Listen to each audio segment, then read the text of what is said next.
Vers 1900, la guerre du Transvaal en Afrique du Sud, qui oppose des fermiers sud-africains à l'armée anglaise, montre au monde entier la nécessité d'adopter ce qu'on appelle depuis des tenues de campagne, c'est-à-dire des tenues camouflées.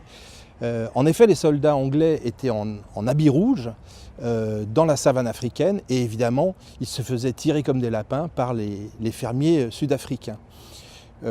À ce moment-là, les Anglais choisissent le kaki et l'Europe entière décide d'adopter, elle aussi, des tenues de campagne camouflées. La France se cherche alors un nouvel uniforme, on est au début des années 1900, et il y a une doctrine à l'époque qui est fondamentale et prédominante dans l'état-major, c'est la doctrine de l'offensive. Le soldat français est fait pour l'offensive et le symbole de l'offensive, c'est la baïonnette, qu'on appelle Rosalie d'ailleurs. Et donc, quelle meilleure tenue de camouflage pour un soldat consacré à l'offensive,